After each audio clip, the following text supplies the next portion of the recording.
Hi friends, ఈరోజు ఈ వీడియోలో మనం క్రెడిట్ కార్డులో ఉన్న మనీని క్రెడిట్ యాప్ యూస్ చేసి బ్యాంక్ ట్రాన్స్ఫర్ ఎలా చేయాలి అండ్ ఇలా చేస్తే ఎంత ఛార్జెస్ పడతాయి, అది కూడా ఎన్ని విధాలుగా ఛార్జెస్ పడతాయి అనేది ఈరోజు మనం ఈ వీడియోలో మాట్లాడుకుంటున్నాం. అంతేకాకుండా మీకు ఈ వీడియో చివరిలో ఒక చిన్న టిప్ చెప్తాను. మీరు దాన్ని ఫాలో అయినట్లయితే మీ సిబిల్ స్కోర్ కూడా ఇంక్రీజ్ అవుతుంది. ఫ్రెండ్స్, అలాగే నేను ఇంతకు ముందు దీనికి సంబంధించిన ఒక వీడియో చేశాను. క్రెడిట్ కార్డ్ నుంచి మనీని బ్యాంక్ ట్రాన్స్ఫర్ ఏ విధంగా చేయాలి క్రెడిట్ యాప్ యూజ్ చేసి అని ఒక వీడియో చేశాను. దాంట్లో చాలా మంది నన్ను క్రెడిట్ కార్డ్ నుంచి మనీని బ్యాంక్ ట్రాన్స్ఫర్ చేస్తే ఎంత ఛార్జెస్ పడతాయి, అది ఓన్లీ క్రెడిట్ కార్డులోనే పడతాయా లేదంటే క్రెడిట్ యాప్లోనే పడతాయా, ఎలా పడతాయి అనేది చాలా మంది నన్ను అడిగారు. సో దానికోసమే మళ్ళీ ఈ వీడియో నేను చేయడం జరుగుతుంది. ఫ్రెండ్స్, దానికంటే ముందు మీరు ఇంతవరకు మన ఛానల్ని సబ్స్క్రైబ్ చేసుకున్నకపోతే ఛానల్ని సబ్స్క్రైబ్ చేయండి. అలాగే పక్కన బెల్ ఐకాన్ ఉంటుంది, సో దాన్ని కూడా యాక్టివేట్ చేసుకోండి. వీడియో మీకు ఖచ్చితంగా నచ్చుతుంది. వీడియోకి అయితే ఒక లైక్ చేయండి. మీకు ఇంకా ఏదైనా డౌట్ ఉంటే కింద కామెంట్లో అడగండి.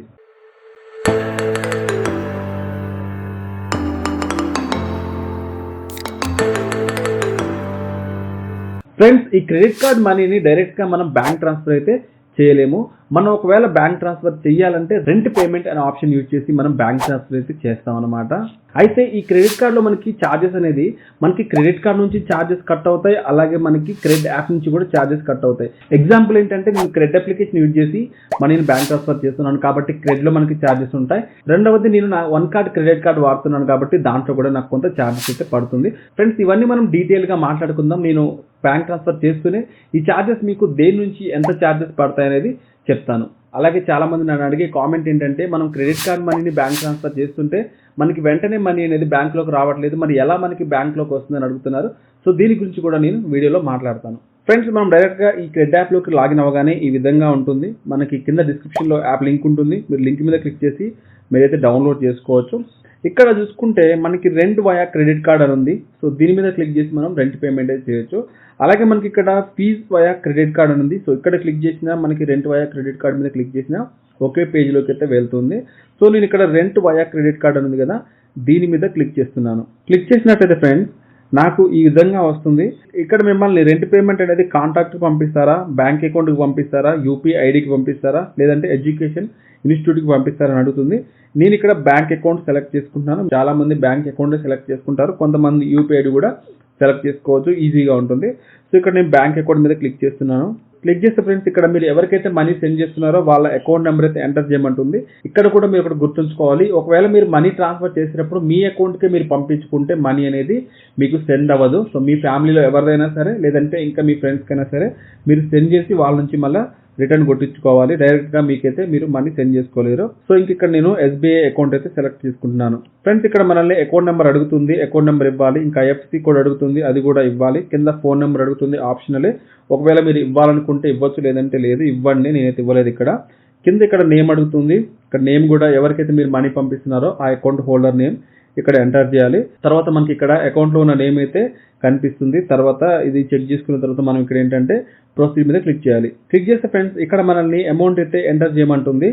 ఇక్కడ మీరు ఒకటి గుర్తుంచుకోవాలి ఏంటంటే, ఇక్కడ మీకు కొంతమందికి ఎక్కువ మనీ సెండ్ అవుతుంది, కొంతమందికి తక్కువ మనీ సెండ్ అవుతుంది. For example 200 rupees money enter చేసి నేను ఇక్కడ పే వయా క్రెడిట్ కార్డ్ మీద క్లిక్ చేశాను. క్లిక్ చేస్తే ఏమైందంటే, ఇక్కడ house rent payment less than 2500 is not allowed, అంటే 2500 కంటే ఎక్కువ మనీని మీరు బ్యాంక్ ట్రాన్స్ఫర్ చేయలేదని చెప్పి ఇక్కడ చూపిస్తుంది.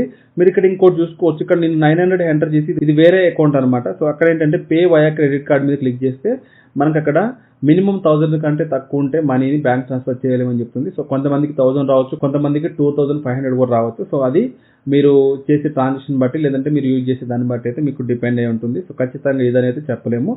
సో ఇదనమాట. సో తర్వాత ఇక్కడ నేను 2500 అయితే ఎంటర్ చేసి ఇక్కడ పే వయా క్రెడిట్ కార్డ్ ఉంది కదా, దీని మీద క్లిక్ చేస్తున్నాను. క్లిక్ చేస్తే ఫ్రెండ్స్, ఇక్కడ మనల్ని పాన్ కార్డ్ నెంబర్ అయితే అడుగుతుంది. ఎవరికైతే మనీ పంపించాలనుకుంటున్నారో వాళ్ళ పాన్ కార్డ్ డీటెయిల్స్ ఇచ్చి ఇక్కడ ప్రొసీడ్ మీద క్లిక్ చేయాలి. క్లిక్ చేసినట్టయితే ఫ్రెండ్స్, ఇక్కడ పేబుల్ అమౌంట్ వచ్చేసి 2563 రూపీస్ అయితే మనకి చూపిస్తుంది. సో అంటే మనకి 2500కి 63 రూపీస్ అంటే ఎంత మనకి వీళ్ళు ఛార్జ్ చేస్తున్నారు అనేది చూద్దాం. నేను క్యాలిక్యులేటర్ ఓపెన్ చేసి చూపిస్తాను మీకు. ఇక్కడ క్యాలిక్యులేటర్ ఓపెన్ చేస్తే మనకి 63 రూపీస్ అయితే ఛార్జ్ అయింది. సో ఇంటూ నేను 100 మీద క్లిక్ చేసి ఇంటూ 100 కొట్టి డివైడెడ్ బై టోటల్ అమౌంట్ ఇక్కడ నేను యాడ్ చేస్తున్నాను. సో మీరు ఎలా అయినా చేసుకోవచ్చు. చేస్తే మనకి ఇక్కడ 2.52% అయితే మన దగ్గర వీళ్ళు ఛార్జ్ చేస్తున్నారు. ఇక్కడ మనకి క్రెడిట్ యాప్లో ఎంత ఛార్జ్ అవుతుంది, అలాగే క్రెడిట్ కార్డులో ఎంత ఛార్జ్ అవుతుంది అనేది కూడా నేను ఈ ట్రాన్సాక్షన్ చేసిన తర్వాత మీకు క్లియర్గా చూపిస్తాను. ఫ్రెండ్స్ ఇంక ఇక్కడ యాడ్ ఏ కార్డ్ అని ఉంది కదా, దీని మీద క్లిక్ చేయాలి. క్లిక్ చేస్తే ఫ్రెండ్స్ ఇక్కడ మిమ్మల్ని కార్డ్ నెంబర్ అయితే ఎంటర్ చేయమంటుంది. ఇక్కడ నాకు స్కిప్ అయింది క్రెడిట్ కార్డ్ యాడ్ చేసేది. మీరు క్రెడిట్ కార్డ్ నెంబర్ ఎంటర్ చేసిన తర్వాత కింద వచ్చేసి మీకు ఇక్కడ ఎక్స్పైరీ డేట్ అలాగే సివివి నెంబర్ అని అడుగుతుంది. సో ఈ రెండు ఇచ్చి ఇక్కడ పే నౌ మీద క్లిక్ చేయాలి. క్లిక్ చేస్తే ఫ్రెండ్స్ ఈ విధంగా వస్తుంది సెక్యూర్ అండ్ పే అని. ఇక్కడ మనం దీని మీద మళ్ళీ క్లిక్ చేయాలి. క్లిక్ చేసినట్టయితే ప్రాసెసింగ్ యువర్ పేమెంట్ అని చెప్పి కనిపిస్తుంది. తర్వాత ఈ విధంగా మనకి అమౌంట్ అయితే చూపిస్తుంది. ఇక్కడ ఓపెన్ యాప్ టు కన్ఫర్మ్ అని ఉంది. ఇక్కడ డైరెక్ట్గా మనకి యాప్లోకి అయితే మనకి నోటిఫికేషన్ వస్తుంది అనమాట. అక్కడ మనం కన్ఫర్మ్ చేసినట్టయితే ఈ అమౌంట్ అయితే మనకి ట్రాన్స్ఫర్ అవుతుంది. సో దానికోసం మనం ఏంటంటే యాప్ అయితే ఓపెన్ చేయాలి. ఒకవేళ మీరు ఓటీపీతో కూడా కావాలనుకున్నా చేసుకోవచ్చు. అప్రూవ్ యూజింగ్ ఓటీపీ అనేది కింద మీరు ఓటీపీతో కూడా మీరు కన్ఫర్మ్ చేసుకోవచ్చు. నేనైతే యాప్ అయితే ఓపెన్ చేస్తున్నాను. మీరు ఇక్కడ చూడొచ్చు, నేను పక్కకైతే స్వైప్ చేస్తున్నాను. ఇలా స్వైప్ చేసిన వెంటనే మనకి పేమెంట్ అయితే సక్సెస్ఫుల్గా అయిపోతుంది అనమాట. వెరిఫికేషన్ వెరిఫైడ్ అని చెప్పి. సో ఇలా ఉంటుంది.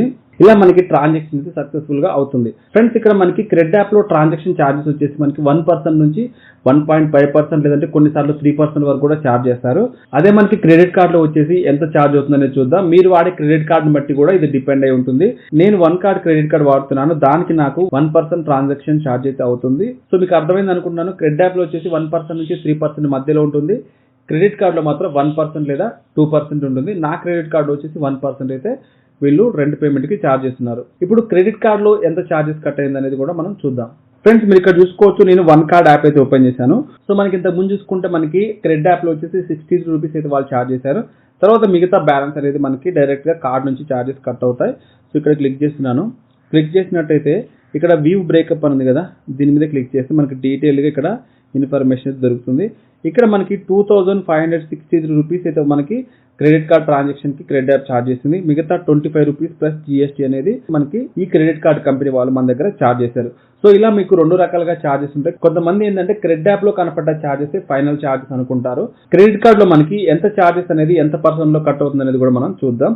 ఇక్కడ ఓన్లీ ట్రాన్సాక్షన్ అంటే 25% 63 రూపీస్ మనం కౌంట్ చేయాలి. మిగతా అనేది ట్యాక్స్లోకి వెళ్తుంది. సో ఇక్కడ నేను 25 రూపీస్ 63 రూపీస్ అయితే నేను క్యాలిక్యులేట్ చేస్తాను. ఇక్కడ మనకి ఎంత ఛార్జెస్ కట్ అయిందంటే 1% ఛార్జ్ కట్ అయింది అనమాట. సో 1.2% అట్లా. సో ఫ్రెండ్స్ ఇలా మనకి క్రెడిట్ కార్డులో ఉన్న మనీని క్రెడిట్ యాప్ యూజ్ చేసుకుని బ్యాంక్ ట్రాన్స్ఫర్ చేస్తే పడే ఛార్జెస్ అనమాట.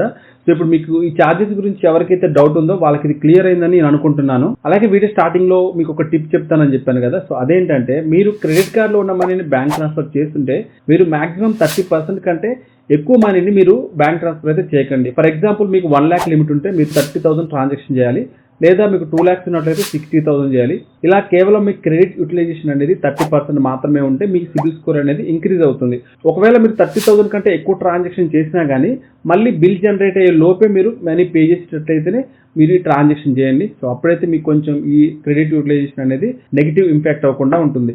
అలాగే ఫ్రెండ్స్ కొంతమంది ఏంటంటే క్రెడిట్ కార్డులో మనీని బ్యాంక్ ట్రాన్స్ఫర్ చేస్తున్నారు కానీ మనీ అనేది బ్యాంక్లో క్రెడిట్ అవ్వట్లేదు అని అంటారు. ఇది కొద్దిగా ప్రాసెసింగ్ పడుతుంది. అంటే కొన్నిసార్లు తొందరగా అవుతుంది, కొన్నిసార్లు టైం పడుతుంది.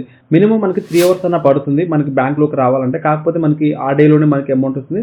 కొన్నిసార్లు ఇది డిలే అవుతుంది. అలా అయినప్పుడు మీరేం ప్యానిక్ అవ్వకండి. మీరు వాళ్ళ కస్టమర్ సపోర్ట్ తీసుకొని కాంటాక్ట్ అయినట్లయితే వాళ్ళు మీకు హెల్ప్ చేసి మళ్ళీ మీ అమౌంట్ అనేది రీఫండ్ చేయడం కానీ మీ అకౌంట్లో క్రెడిట్ చేయడం కానీ జరుగుతుంది.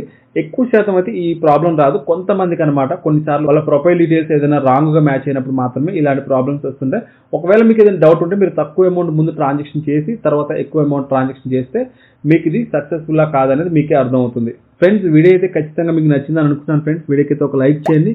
అలాగే కింద కామెంట్లో మీ అభిప్రాయాన్ని కానీ మీకు ఏదైనా డౌట్ ఉన్నా కానీ తెలియజేయండి. Thanks for watching.